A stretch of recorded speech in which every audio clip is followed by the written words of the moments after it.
आर्यन खान को तो उस ड्रग केस में जमानत मिल गई, मगर सवाल यह है कि अब एनसीबी के डायरेक्टर समीर वानखेड़े का क्या होगा। मुंबई पुलिस ने उनके खिलाफ 4 केसेस की फाइल पहले ही खोल रखी है। अब एनसीबी के गवाह किरण गोसावी की गिरफ्तारी के बाद उन पर भी तलवार लटक रही है।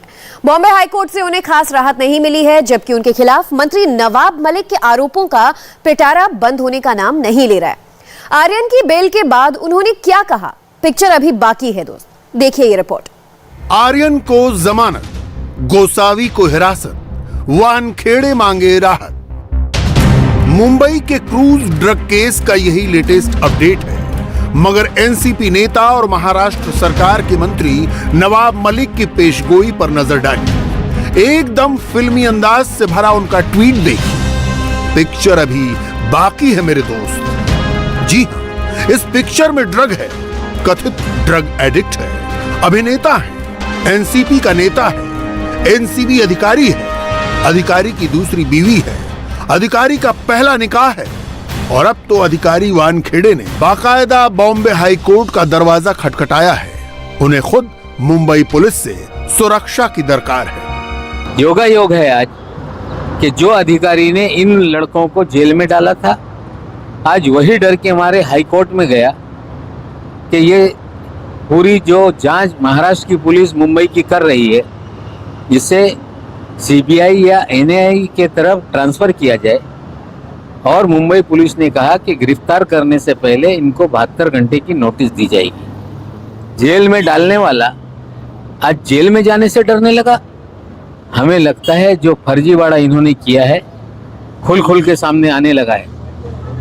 कुछ दिन पहले पुलिस के पास गए थे कि मुझे फंसाया जाएगा। उससे पहले मुंबई कमिश्नर को उन्होंने लिखा था कि मुझे बॉडीगार्ड दिए जाए, प्रोटेक्शन दिए जाए। ऐसा क्या हो गया कि 1 हफ्ते के भीतर जिस पुलिस से वो प्रोटेक्शन मांग रहे थे, उसी से उनको अब डर लगने लगा है। हमें लगता है फर्जीवाड़ा जिस तरह से सामने आ रहा है, उन्होंने जो करतूत किए हैं उसी का डर उनको सताने लगा है। नवाब मलिक के ही मोर्चा खोलने के बाद मुंबई पुलिस एक्टिव है। उसने एनसीबी डायरेक्टर समीर वानखेड़े के खिलाफ 4 मामलों में जांच शुरू कर दी है। वानखेड़े ने इस मामले में जांच सीबीआई को सौंपने की याचिका दाखिल की थी, मगर बॉम्बे हाई कोर्ट ने वानखेड़े की याचिका खारिज कर दी। इसके अलावा वानखेड़े ने अंतरिम सुरक्षा की भी मांग की थी। इस मामले में महाराष्ट्र सरकार ने कहा कि एनसीबी अधिकारी को गिरफ्तारी से 3 दिन पहले सूचित किया जाएगा। वानखेड़े को अपनी गिरफ्तारी की आशंका क्यों पैदा हुई, इसकी भी वजह सुन लीजिए। क्योंकि शाहरुख खान के बेटे आर्यन को एनसीबी दफ्तर लाने वाला, उसको फोन पर किसी के साथ बात कराने वाला, सेल्फी लेने वाला किरण गोसावी अब महाराष्ट्र पुलिस की हिरासत में है।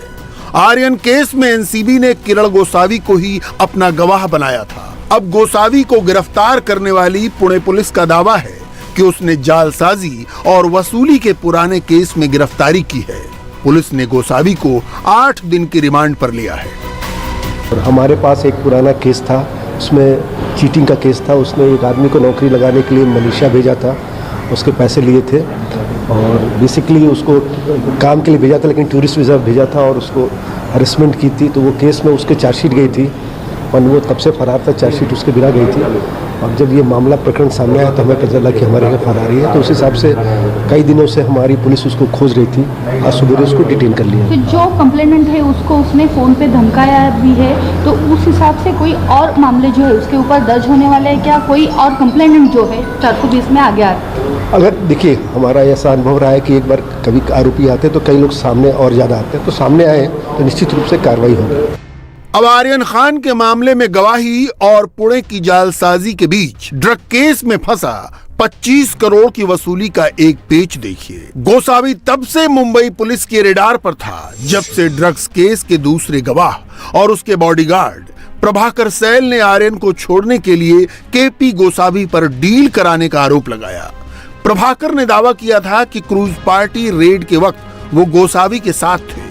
प्रभाकर ने यह भी दावा किया था कि केपी गोसावी सैम नाम के शख्स से फोन पर 25 करोड़ रुपए से बात शुरू करके 18 करोड़ में डील फिक्स करने की बात कर रहा था। केपी गोसावी ने 8 करोड़ रुपए एनसीबी के जोनल डायरेक्टर समीर वानखेड़े को देने की बात भी कही थी। मजे की बात यह कि प्रभाकर के उजागर होने के बाद से गोसावी फरार था। खबर थी कि उसने यूपी में सरेंडर करने की कोशिश की मगर नाकाम रहा। आखिरकार वो महाराष्ट्र पुलिस के शिकंजे में आया, लेकिन पुलिस ने उसे 2 साल पुराने केस में गिरफ्तार दिखाया। अदालती मामलों के जानकार कहते हैं कि किरण गोसावी को आर्यन केस में फिरौती के मामले में जमानत मिलना आसान था, लेकिन इस केस में गिरफ्तार करते ही उसे 8 दिन की रिमांड पर ले लिया गया। अब उससे पुलिस कुछ भी उगलवा सकती है। ऐसे में किरण गोसावी ने अगर समीर वानखेड़े के खिलाफ कुछ भी कंट्रोवर्शियल या सब्सटेंशियल बयान दिया तो समीर वानखेड़े की मुश्किलें बढ़ सकती हैं। यही वजह है कि समीर वानखेड़े के पक्ष में पिछले कई दिनों से लगातार अपने बयान और दलीलें दे रही उनकी पत्नी क्रांति रेडकर ने अब सीधे स्वर्गीय बाला साहेब ठाकरे का हवाला देते हुए सूबे के मुख्यमंत्री उद्धव ठाकरे को एक भावनात्मक पत्र लिखा है। क्रांति रेडकर ने मुख्यमंत्री उद्धव ठाकरे को जो पत्र लिखा है, जरा उसके मजमून पर एक नजर डालिए। माननीय उद्धव जी, बचपन से मराठी आदमी के न्याय के हक के लिए लड़ने वाली शिवसेना को देखते हुए मैं एक मराठी लड़की बड़ी हूँ। बाला साहब ठाकरे और छत्रपति शिवाजी से सीखा कि किसी पर अन्याय करो मत, खुद पर अन्याय सहो मत। उसी के मद्देनजर आज मैं अकेले मेरे निजी जीवन पर हमला करने वाले लोगों के खिलाफ मजबूती से खड़ी हूँ और लड़ रही हूँ। हमारा कुछ भी संबंध न होते हुए भी रोज सुबह हमारी इज्जत उतारी जाती है। शिवसेना के राज्य में एक महिला की गरिमा के साथ खिलवाड़ हो रहा है, मजाक हो रहा है। आज बाला साहब ठाकरे होते तो निश्चित ही उन्हें ये मंजूर नहीं होता। मुझे आप पर पूरा विश्वास है, आप कभी मुझ पर और मेरे परिवार पर अन्याय नहीं होने देंगे। एक मराठी होने के नाते आज आपकी तरफ से अपेक्षा से देख रही हूँ। आपसे विनती है, आप न्याय करें। इससे पहले क्रांति रेडकर नवाब मलिक को लेकर कितनी आक्रामक हुआ करती थी, इसका भी नमूना देख लीजिए। क्या समीर का सर्टिफिकेट नकली है, ऐसा आपको कहना है? अच्छा, उनका नकली है, उनके फादर का भी नकली है, और उनके सारे जो गांव वाले और सब रिलेटिव्स है, सबके कास्ट सर्टिफिकेट इतने सारे, सबने जस्ट बिकॉज समीर को नौकरी मिली तो सबने अपने अपने सर्टिफिकेट नकली बना लिए। अरे कुछ तो सोचिए, कुछ तो रिसर्च कीजिए, कुछ तो मतलब आप इतने पैसे दे रहे सबको रिसर्च करने के लिए, थोड़ा उनको बोलिए ऑथेंटिक कुछ प्रूफ लेके आए। और बदनामी ऐसे ही मत कीजिए। I know what you trying to do here. आप बार बार ऐसे बोलते रहिए झूठ, तो लोगों को लगते रहता है हाँ ये करप्ट आदमी है, हाँ इसकी जात का इसने फ्रॉड किया है, ये किया है, वो किया है। लेकिन बार बार झूठ को चिल्ला के बोलने से वो सच नहीं हो जाता। हालांकि तमाम विवाद के बीच नवाब मलिक का समीर वानखेड़े पर आरोपों का सिलसिला जारी रहा। गुरुवार को भी वो एक ताजा आरोप के साथ मीडिया के सामने थे। बिना परमिशन के क्रूज कैसे छोड़ा गया? क्रूज पे 1300 लोगों की जांच क्यों नहीं हुई? अगर रेव पार्टी क्रूज पे थी तो रेव पार्टी के सारे लोगों को स्कैन क्यों नहीं किया गया?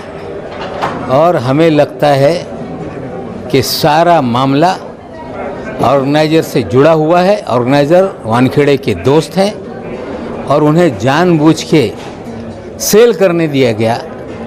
13 लोगों को टारगेट किया गया और सारा खेल क्रूज के ऑर्गेनाइजर का है। काशिफ खान नाम का ही व्यक्ति फैशन टीवी इंडिया हेड है, उसको लेके बहुत सारी चीज़ें सामने आ रही हैं। क्रिमिनल बैकग्राउंड है उनका, उसे क्यों इतनी छूट दी गई, ये सवाल है। तो आपने जो दाढ़ी वाला बोला था उसके साथ में एक महिला भी काशिफ के दाढ़ी वाला होने का किसी को दाढ़ी नज़र नहीं आ रही क्या? हमने तो एनसीबी पे छोड़ा है कि ये जो व्यक्ति है इसके ऊपर इतनी मेह नज़र क्यों एनसीबी ने विशेषकर वानखेड़े ने दिखाई, ये सवाल है। Tinsel town, maximum city, drug cartel, extortion, fraud, ये सब पूरा जंजाल है जिसके जाल में मुंबई फंसी है। और कुछ किरदारों की बेल से ये खेल थमने वाला नहीं है। पिक्चर सचमुच अभी बाकी है दोस्त। और अभी एक ब्रेक के लिए रुकेंगे, आगे हेडलाइंस में देखेंगे आज दिन भर की बड़ी खबरें।